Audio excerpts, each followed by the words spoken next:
Alright, time for the finale of my Silent Hill knife only hard difficulty guided walkthrough. We're at the final area of the game, the spatial amalgamation simply known as Nowhere. Let's get to it.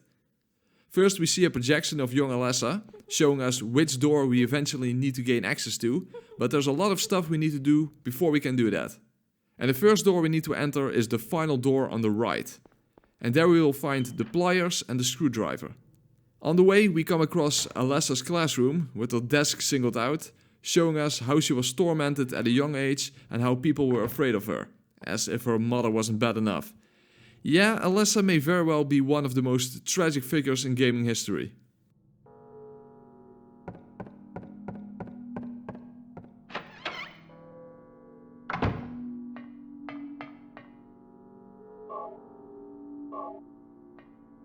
We don't need the screwdriver for a while, but we are going to use the pliers immediately to get a key that is stuck in a faucet. The door to that key is the final one on the right, next to the elevator. Well, be careful though, because now there will be 2 nurses inside the hallway.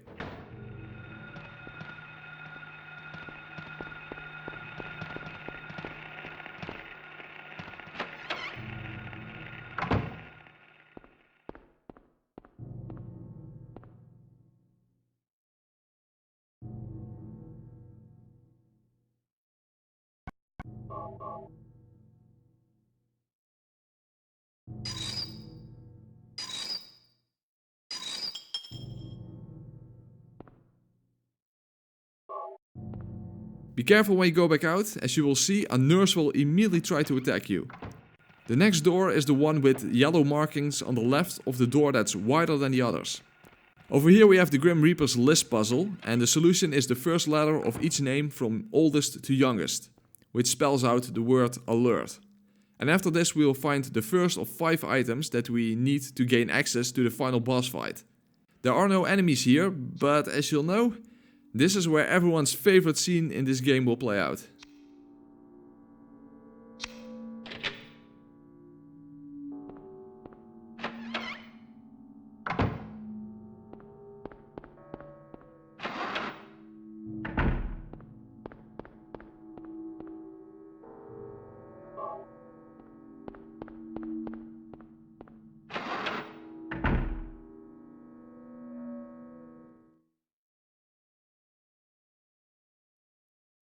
Harry?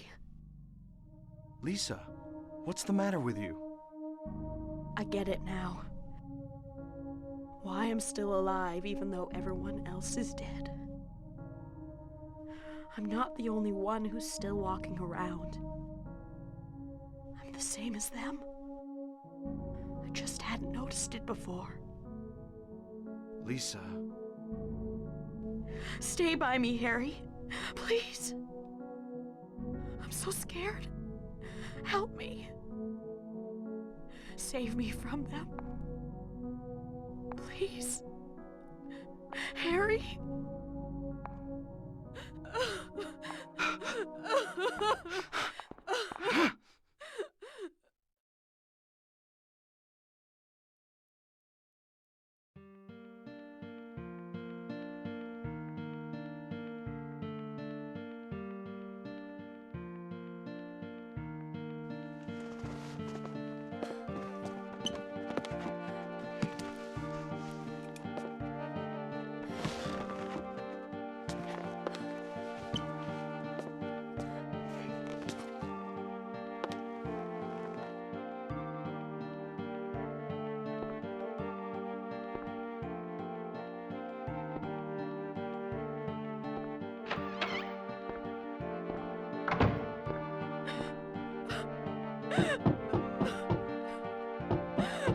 Lisa?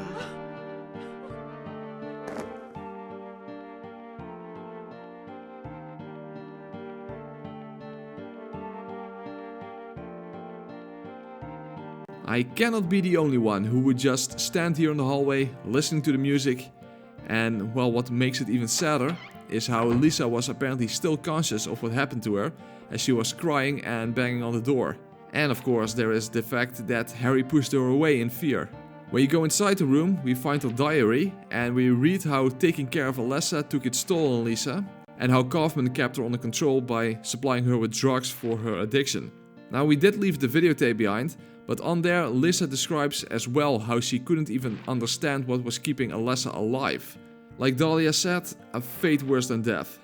But at least we haven't seen the last of Lisa yet, given what ending we're going for.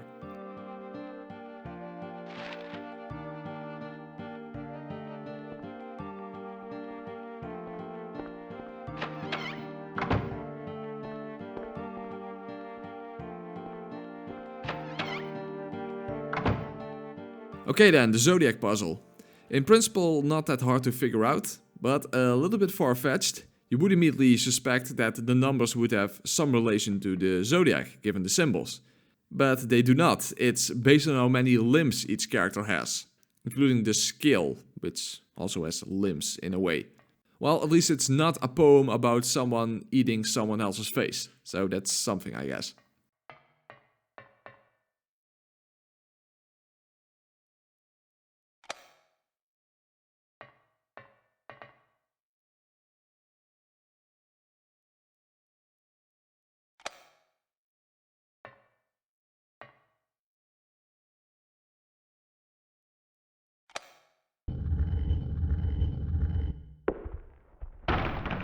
Alright, now we have the Stone of Time. We need to enter the final door on the left side when we return to the first hallway. Oh, and don't hesitate, because there's an enemy now. And there are of course still enemies in the first hallway. After all, we're not getting rid of enemies, so more will spawn after getting more required items. However, in a while we're going to actually kill one of the nurses with a knife. It's not a requirement, but it is beneficial, and we can sneak up on her, so it's not even as risky as you would expect it to be.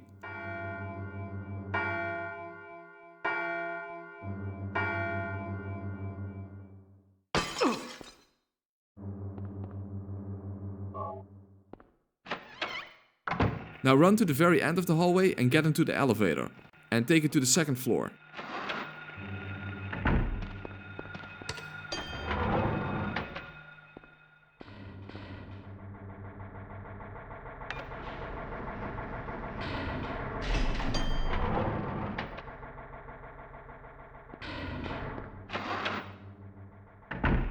Alright, stay on the left side of the hallway and keep running until a nurse is in your way, and make sure you attack her before she has a chance to turn around. I was actually almost too late, but I somehow got lucky and she turned away from me again for some reason. Now it's not really necessary to kill her, it's simply about making her fall down so we can enter the door she was in front of.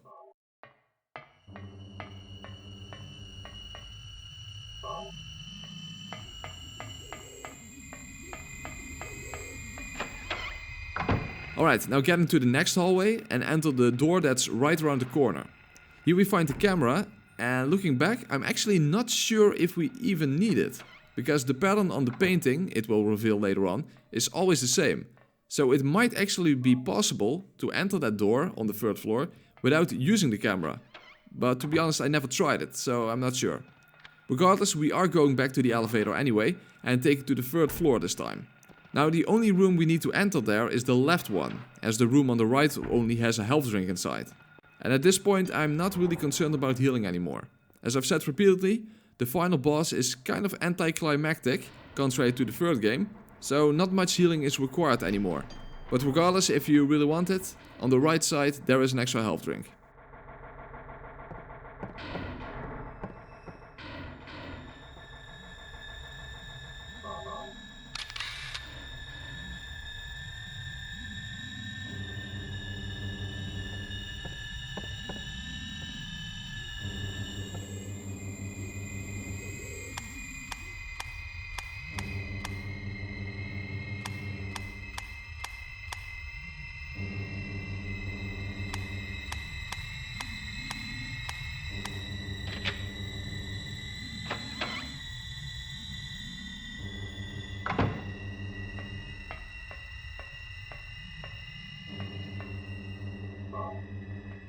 Alright, now go back to the first hallway and enter the door opposite the one where we got the key from the faucet. By now there are 3 nurses inside the hallway, so it's getting pretty crowded. Fortunately, inside the birdcage, we find the key that we need to open the door where we saw Alessa's projection walkthrough when we first entered this area.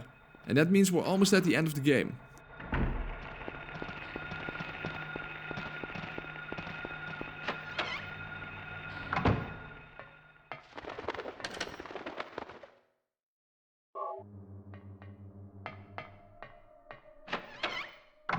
Okay, so now immediately go right and then again take the first door on the right. And that's where we find the refrigerator that we first need to seal shut with the ring that we found before. Because you need to do this before exiting the room, otherwise it will result in an instant death. Which is actually not the only death in a cutscene in this series, by the way. There is a death by tentacle for Heather as well, where you first have to electrocute the creature with a hairdryer. Now I doubt it's the same creature of course, but who knows, it's a tentacle creature.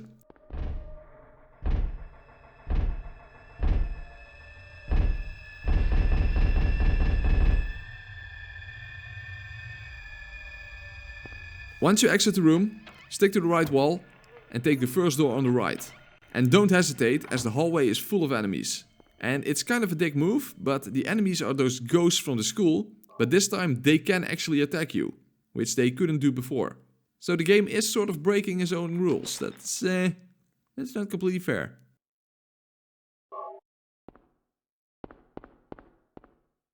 Once you exit the room, go through the door in front of you, and after that, take the next door on the right.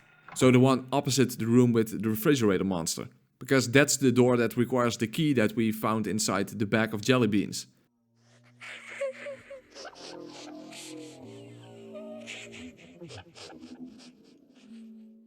I'm not completely sure what the room with the writing on the wall represents. It's not Alessa's bedroom, but I assume it's a room that she got locked in when she misbehaved as a punishment.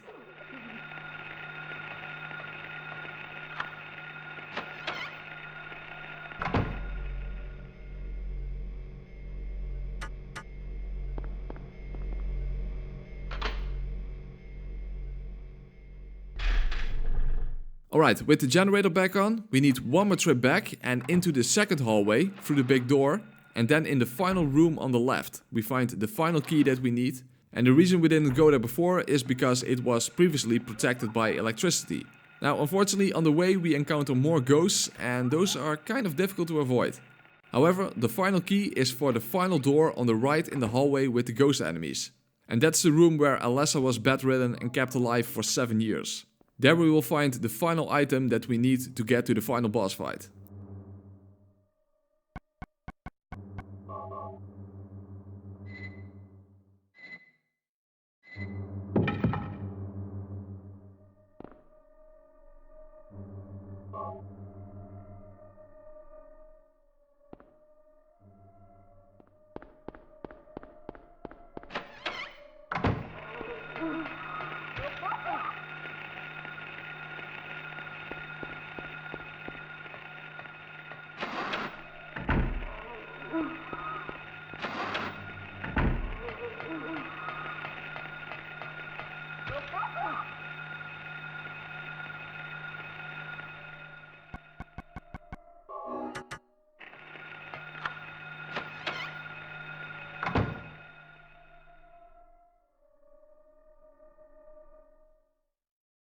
Everything is going according to plan, sheltered in the womb. But it's not done yet. Half the soul is lost. That is why the seed lies dormant. And what soul remains captured in that husk is buried deep down in the subconscious. Are you trying to say it won't work? That wasn't our agreement. No, these are just stalling tactics. If we lend a hand, we will be able to get power. Never fear, the promise shall not be broken. But the power we could draw now will be very weak. Almost nothing. Unless we get the other half of the soul. We'll use a magical spell. Feeling this child's pain, it's sure to come. But that will take time.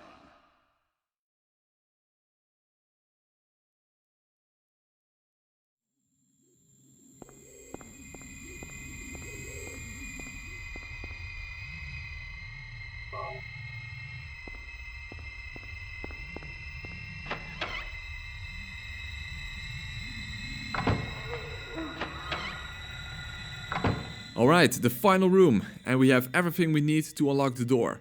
Interesting detail, by the way, is that there are butterflies on the wall. And Floatstinger, the third boss, or for us the second one, but it's implied to be the same creature as Twin Feeler, namely the caterpillar that turned into a butterfly, or a moth perhaps.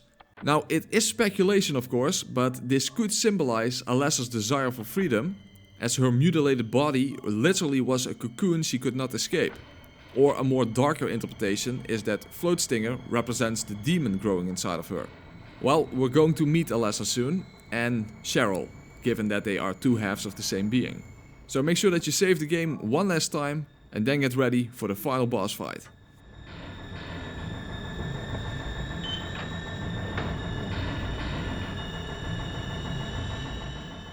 Come along. No. No, I don't want to. Do what Mommy tells you now.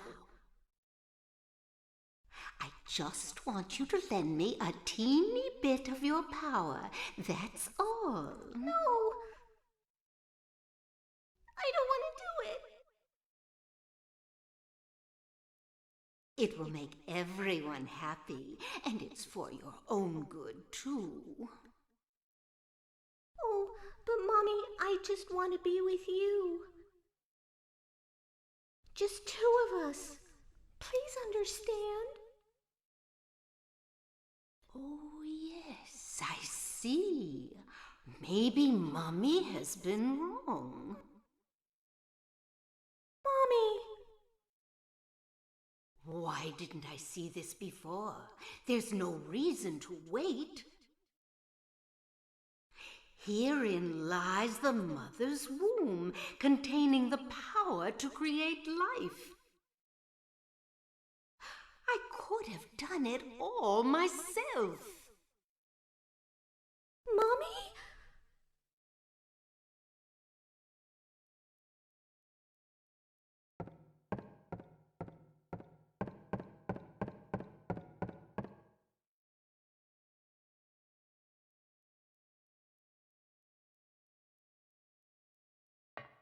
Dahlia. Well, well, well. To think you'd make it this far. Where's Cheryl? What have you done to her? What are you talking about? You've seen her many times, restored to her former self. I'm in no mood for jokes. Don't you see? She's right there. That's absurd. You are the only one who thinks so. Why? Why are you doing this? It's been a long 7 years. For the 7 years since that terrible day, Alessa has been kept alive, suffering a fate worse than death. Alessa has been trapped in an endless nightmare from which she never awakens. He has been nurtured by that nightmare, waiting for the day to be born. That day has finally come. The time is nigh. Everyone will be released from pain and suffering. Our salvation is at hand. This is the day of reckoning, when all our sorrows will be washed away. When we return to the true paradise, my daughter will be the mother of God.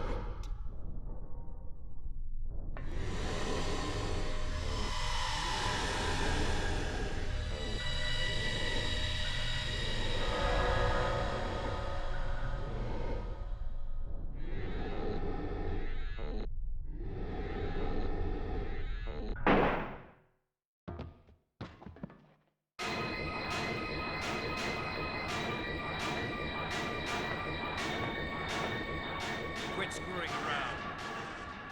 return things to how they were before. Kaufman! Did I ask for this? Nobody uses me. You won't get away with this.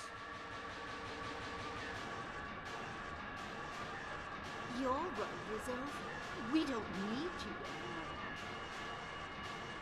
What do you think you could accomplish by coming here? My, aren't we getting cocky? Bet you can't see this and keep your cool. A glove it is! I thought I got rid of that! All I had to do was plant it somewhere for you to find. You all, well, kept busy. Ha! You're easy. And there's more where this came from. Stop it!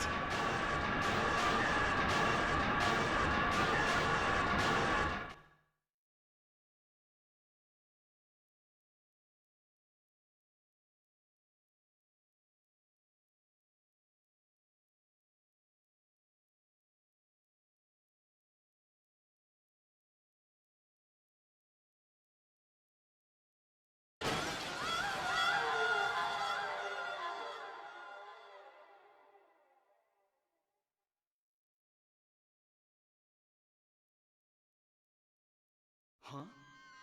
What the?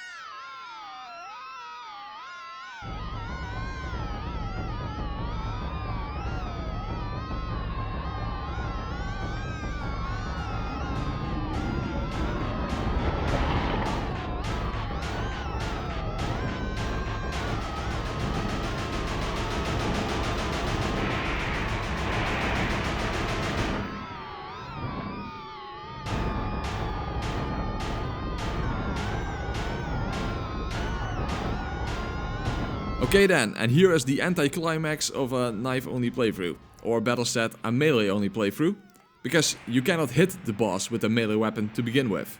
However, given that this game is designed with limited ammo in mind, as long as you have no ammunition in your inventory, if you survive for a specific amount of time, which is 5 minutes on hard difficulty, the boss will actually die on its own. So this is what it comes down to: run around in a circle for 5 minutes, and that's literally it. Now, there is a relatively small chance that you will still take a hit or two, and the lightning does in fact do massive damage, and moreover it does damage over time, or better said, it hits you like 3 times in a row. So better be safe than sorry and heal as soon as you take a hit, and then after the lightning is completely gone, heal again. So as you see, I did in fact take a hit here, so instead of waiting for the lightning to dissipate, and then heal again after the lightning has in fact dissipated.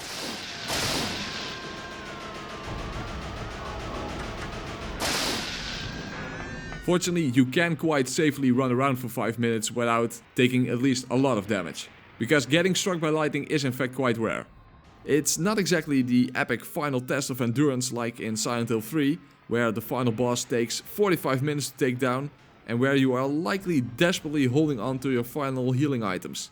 However, if you have ignored what I've said repeatedly, that you cannot pick up any ammunition, especially hunting rifle ammo, then it actually means that you are completely screwed here, because then the boss will not die on its own, and you have no way to kill him yourself either. The game would then be soft locked and impossible to beat, and that would suck, and that's why you need to follow this guide. I'm just saying. Yeah.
And there we are, that's it. That's how you can beat Silent Hill using only the weakest weapon on the highest difficulty.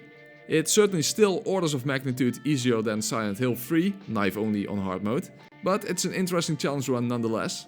It's a bit of a shame though that pure knife only is only possible using a glitch, which is also surprising as they did design the final boss to be beatable when you are without a viable way to do damage, but Twin Feeler was not designed like that.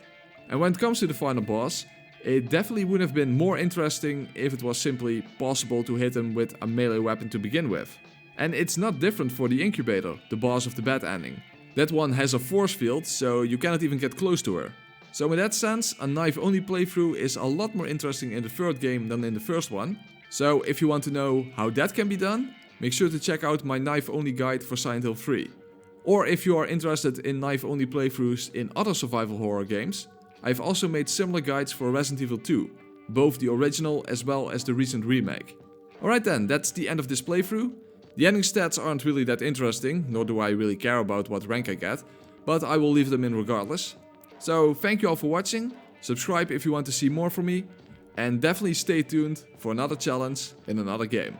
So make sure to stick around. Stick as a knife, you know, stabbing. But hopefully I remember to delete that little part.